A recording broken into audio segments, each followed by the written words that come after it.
Oh, sit down for this one, because what happened at Kris Jenner's birthday was not the glittery fairy tale people thought. Picture it. Jeff Bezos himself, one of the wealthiest humans walking the planet, standing off to the side with a drink, smiling politely, doing nothing but existing in billionaire peace. And then, according to people who watched very, very closely, Meghan Markle entered the frame.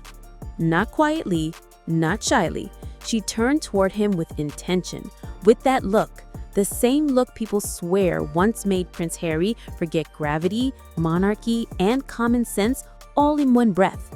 Witnesses say Bezos didn't panic or retreat, he just froze for a second, like a man thinking, why is this happening right behind me? Because right there, inches away, was Lauren Sánchez, his fiancée, pilot, power player, and a woman no one describes as naive. If Meghan was casting a line, Lauren was standing beside the water with industrial-grade scissors. And that, darling, is when the room shifted. The party glowed with candles and chatter, but the real spark? Meghan's eyes, Jeff's surprise, and Lauren's awareness. Insiders insist it all began with that small moment. Meghan leaning slightly, eyelids lowered, smiling just a bit too warmly. Those watching swear it wasn't casual, it wasn't friendly, it was deliberate. The kind of expression that makes a man forget the topic mid-sentence. The kind that says, I see your power, I see your money, and yes, I am interested. No one agreed on what it meant, but everyone agreed Meghan was absolutely giving him the eye. And that one flicker inflamed the whispers. And here's where it thickens. Hollywood commentators have long argued Meghan knows exactly how to use charm to upgrade her life. The same voices saying she dazzled Harry so completely he floated behind her like a balloon tied to her wrist. So when her gaze drifted toward Jeff Bezos, the richest man in the room, the richest man in the country, people didn't shrug. They connected dots. Some claimed Meghan wanted help climbing into billionaire territory herself. And suddenly that look felt less romantic and far more strategic. Hollywood can smell ambition like perfume, and that night the scent carried across the entire room. But here comes the plot twist no one can ignore. Jeff Bezos wasn't alone. Not personally, not socially, not symbolically. And Lauren Sánchez wasn't smiling blindly. Multiple witnesses say she noticed everything. Not with fear, but with the steady confidence of a woman who knows exactly who she is and exactly what territory she guards. Commentators claimed Lauren instantly recognized Meghan's angle and knew she wouldn't allow anything or anyone to wedge between her and her fiancé. Others murmured that Meghan was jealous of Lauren's world, the jets, the power, the access, the security, the lifestyle Meghan is rumored to chase like a long-lost crown. And from that moment, a whisper turned into a narrative. Now, here's the juicy middle of the story. Industry insiders say Meghan wasn't just being friendly, she was professionally wooing Bezos. Netflix executives noticed, studio insiders whispered, Hollywood hallways practically crackled.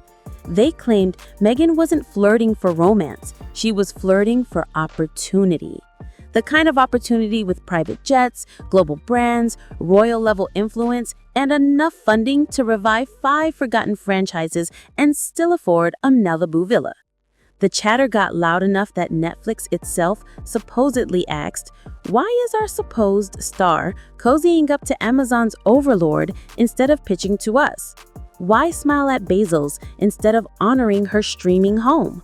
Why align with a platform she's not even signed to? To Hollywood observers, the meaning was obvious. Meghan wanted something huge, and Bezos was the only person who could provide it. They say she saw an opening and moved. Meanwhile, her powerhouse talent agency publicly praised her as a brilliant strategist, fully directing her destiny. But privately, insiders wondered why someone supposedly holding all the cards suddenly needed to charm the richest man in the room. The answer hangs thick in the air. Meghan wasn't networking, She was searching for a lifeline. Because Lauren already knows who Meghan is, how she operates, and what she wants. And it doesn't help that Lauren is reportedly close friends with Bethenny Frankel, who has allegedly known Meghan since her first marriage and clocked her ambition long before Harry ever entered the picture. So when Meghan's floated toward Bezos with a glossy grin, insiders say Lauren recognized the move instantly, like a shark recognizing a ripple. She didn't panic, she didn't react, she simply watched, the way a lioness watches another creature wander a little too close to her territory. Because if Meghan thought charming Bezos was a power play, she forgot one detail. Lauren Sánchez already rules that kingdom, and she's not sharing the throne. Now, here's where the glitter turns cold. Hollywood didn't gasp, they groaned. Sources say the reaction wasn't shock, but fatigue. Executives, publicists, event planners, all they sighed was the same weary sigh people reserve for mystery casseroles at potlucks. The town isn't enchanted by Meghan and Harry anymore. It's tired, very tired. The industry reportedly sees them as headline generators without revenue. And in a place where money defines success, that's fatal. One insider put it plainly, they make noise, nothing profits. Their documentary hit once. After that, stalls. Meghan's product launches wobble. Harry's speeches fade like a spray tan in the rain. Their momentum dissolves. But Hollywood hasn't cut them loose completely. Why? Because Hollywood worships one thing more than cash, a divorce plotline. Some insiders claim the industry is keeping them around just in case the marriage collapses, the titles get stripped, or the royal family strikes back, because that would sell, stream, and dominate effortlessly.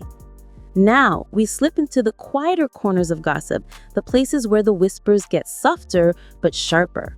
Some Beverly Hills sources claim Meghan feels the shift. Fewer invitations, fewer allies, fewer flattering angles.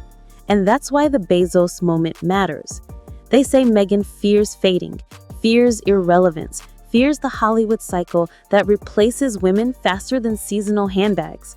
And Bezos represents what she wants most: permanence, wealth, a stable path to relevance that doesn't depend on public favor.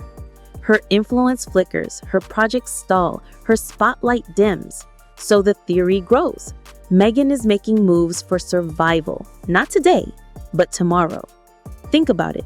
A billionaire, a determined woman trying to secure her legacy, and another woman already wearing the crown Meghan allegedly wants. Meghan moves toward Bezos, not for love, but for leverage. Lauren observes, steady, poised, unbothered, but absolutely aware. Bezos stands in the center, neutral, powerful, unshakable. Hollywood leans in, smelling tension and opportunity. Harry lingers behind, confused, shrinking, still believing he's the headline. The Kardashian party becomes the spark, the embarrassment, the reminder that Meghan needs something bigger than sound bites and stalled projects. Now three forces orbit one another. Meghan, ambitious, slipping, determined. Lauren, territorial, immovable, socially armored.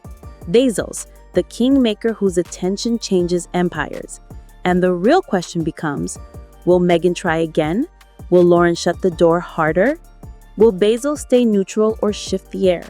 Will Hollywood exile Meghan or cling to her for the chaos?